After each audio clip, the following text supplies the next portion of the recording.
அதான் உங்க பக்கத்துல இருந்து மருந்து மாத்திரலாம் கொடுத்து உங்களை கவனிச்சுட்டு தானே இருக்கேன். அப்புறம் என்னப்பா?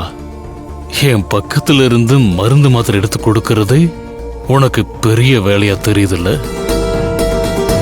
நீ கௌதம், இத பண்றதுக்கு நம்ம வீட்லயே வேலைக்காரமா இருப்பாங்க. அவங்க உன்னை விட நல்லபடியா பார்த்துப்பாங்க. நீ இருக்கணுங்கிற அவசியம் இல்ல.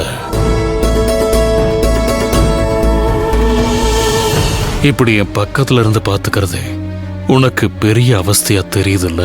ஐயோ அப்பா, அப்படிலாம் இல்லப்பா. எதுவும் பேச வேண்டாம். பெத்த புள்ள நீதான் இப்படி இருக்குன்னா, கட்டின பொண்டாட்டி புருஷங்கார உடம்பு சரியில்லாம படுத்திருக்கேன். இப்ப பார்த்து அவ லேடிஸ் கிளப் ஆளுங்களோட அப்ராட்ல சுத்திக்கிட்டு இருக்கா. என்ன பொழப்போ? அப்பா, அம்மா மேல வருத்தப்படாதீங்க. உங்களுக்கு ஹார்ட் அட்டாக் வந்த விஷயத்த நான் நேத்தே அவங்களுக்கு இன்ஃபார்ம் பண்ணிட்டேன். அவங்களும் உடனே ட்ரிப்பை கேன்சல் பண்ணிட்டு வந்துட்டாங்கப்பா. அம்மாவை கோயம்புத்தூர் ஏர்போர்ட்ல இருந்து பிக்கப் பண்ணிட்டு வர்றதுக்கு டிரைவரை அனுப்பிச்சிருக்கேன். இன்னும் கொஞ்ச நேரத்துல வந்துருவாங்க. டேய், நீ அம்மா பிள்ளையாச்சு, எதுக்கு டிரைவரை கோயம்புத்தூர் ஏர்போர்ட்டுக்கு அனுப்புன? நீ தானே பிக்கப் பண்ண போயிருப்ப. நீ என்ன பிக்கப் பண்ண வர வேணாம், டிரைவரை அனுப்பி வை, நான் வந்துடுறேன். அப்பாவை பக்கத்துல இருந்து பாத்துக்கன்னு அம்மா தாப்பா சொன்னாங்க. அதனாலதான். ஓஹோ, அந்த அம்மாக்கு புருஷன் மேல அவ்வளோ அக்கறை.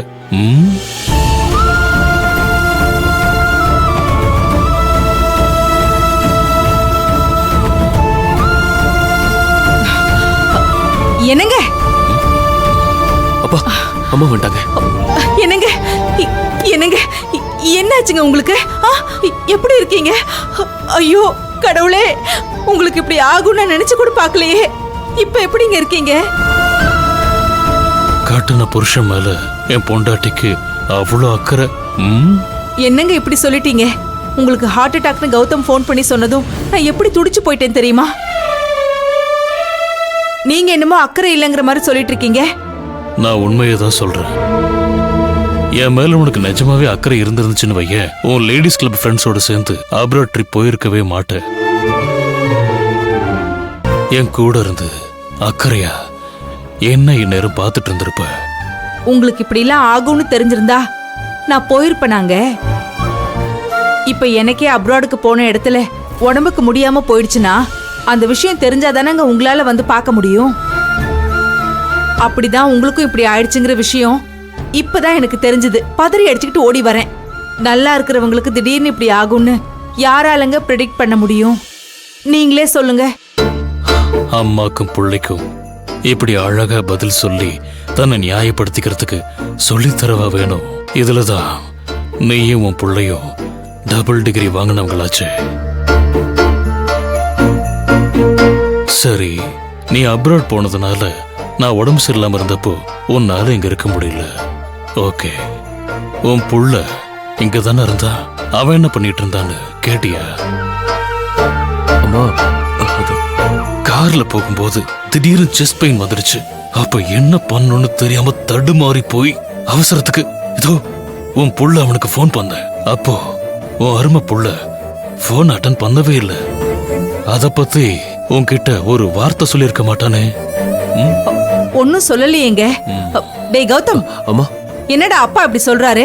ஏன்டா நீ போன் எடுக்கல? பதில் சொல்லுடா, உன்னை தானே கேக்குறேன். அவன் எப்படி பதில் சொல்லுவான்? உன் புள்ளைய பத்தி உனக்கு தெரியாதா? அதை விட முக்கியமான விஷயம், சரியான நேரத்துல என்ன வந்து பாத்துக்கிட்டது யார் தெரியுமா? செவ்வந்திதா.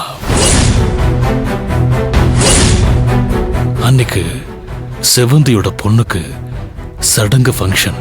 எனக்கு ஹார்ட் அட்டாக்னு தெரிஞ்ச உடனே அந்த ஃபங்க்ஷனை அப்படியே விட்டுட்டு நேரா ஹாஸ்பிட்டலுக்கு என்ன பார்க்க ஓடி வந்துட்டாங்க. அது மட்டும் இல்ல, அன்னைக்கு கோயம்புத்தூர்ல ஒரு முக்கியமான மீட்டிங். கல்ஃப் கண்ட்ரியில நம்மளோட பிரான்ச் ஆரம்பிக்கிறதுக்கு உண்டான அக்ரிமெண்ட். ஏன் சார்பா அங்க செவ்வந்தி போய் அந்த மீட்டிங் அட்டெண்ட் பண்ணி அவங்க கிட்ட இருந்து சக்சஸ்ஃபுல்லா அப்ரூவலும் வாங்கிட்டு வந்தாங்க. எனக்கு பதிலா அந்த கோயம்புத்தூர் மீட்டிங்க அவங்க அட்டெண்ட் பண்ண போனதுனால பாவம் செவ்வந்தியால அவங்க குழந்தை ஃபங்க்ஷனை கூட அட்டெண்ட் பண்ண முடியல. அதனால கோபத்துல அவங்க பொண்ணு இந்த நிமிஷம் வரைக்கும் செவந்தி கிட்ட பேசாம இருக்கா. அது தெரியுமா உனக்கு? செவந்தி எனக்காகவும் நம்ம பிசினஸ்க்காகவும் பகலா இப்படி கடுமையா உழைச்சுக்கிட்டு இருக்காங்க. அப்படி இருக்கும்போது நீயும் உன் புள்ளையும் என்ன பண்ணிட்டீங்க? என்னங்க, உடம்புக்கு முடியாம இருக்கிற நேரத்துல இப்படி டென்ஷன் ஆகாதீங்க. இனிமே நீங்க நினைக்கிற மாதிரி எல்லாம் சரியா நடக்கும். ரெஸ்ட் எடுங்க.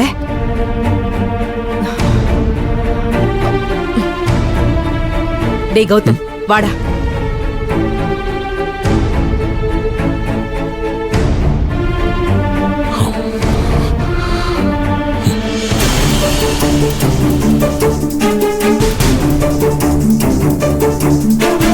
டேய், நான் தான் அப்ராட் போயிருந்தேன். நீ என்னடா பண்ண? ஏன் அப்பா போன் பண்ணப்ப எடுக்கல? அது சாரிமா, காதுல ஹெட்செட் போட்டு லேப்டாப்ல படம் பார்த்துட்டு இருந்தேன். அந்த நேரத்துல தான் அப்பா போன் பண்ணிருக்காரு. நான் கவனிக்காம இருந்துட்டேன். நல்லா படம் பார்த்தப்போ ஏற்கனவே அந்த செவந்தி எம்டி போஸ்ட்ல உட்கார்ந்துகிட்டு நம்மள டாமினேட் பண்ணிட்டு இருக்கா. இந்த நேரத்துல நீ இப்படி இருந்தா மொத்த பொறுப்பும் அவ கைக்கு போயிடும். அப்புறம் நீயும் நானும் காலத்துக்கும் அந்த செவந்திக்கு கீழே இருக்கிற மாதிரி ஆயிடும். நீ ஒழுங்கா இல்லாததுனால எவ்வளவு பிரச்சனை பாத்தியா? உன்னால என்னையும் திட்டுறாரு. அது சரி, அந்த நிகிதாவை பத்தி எல்லா விவரமும் சொன்னேல்ல, அந்த ப்ராசஸ் என்ன கண்டிஷன்ல இருக்கு? நல்லதாமா போயிட்டு இருக்கு. அப்பா சொன்ன மாதிரியே செவந்தியை மீட் பண்ணி பேச வச்சு அவளும் ஓகே சொல்லிட்டாமா.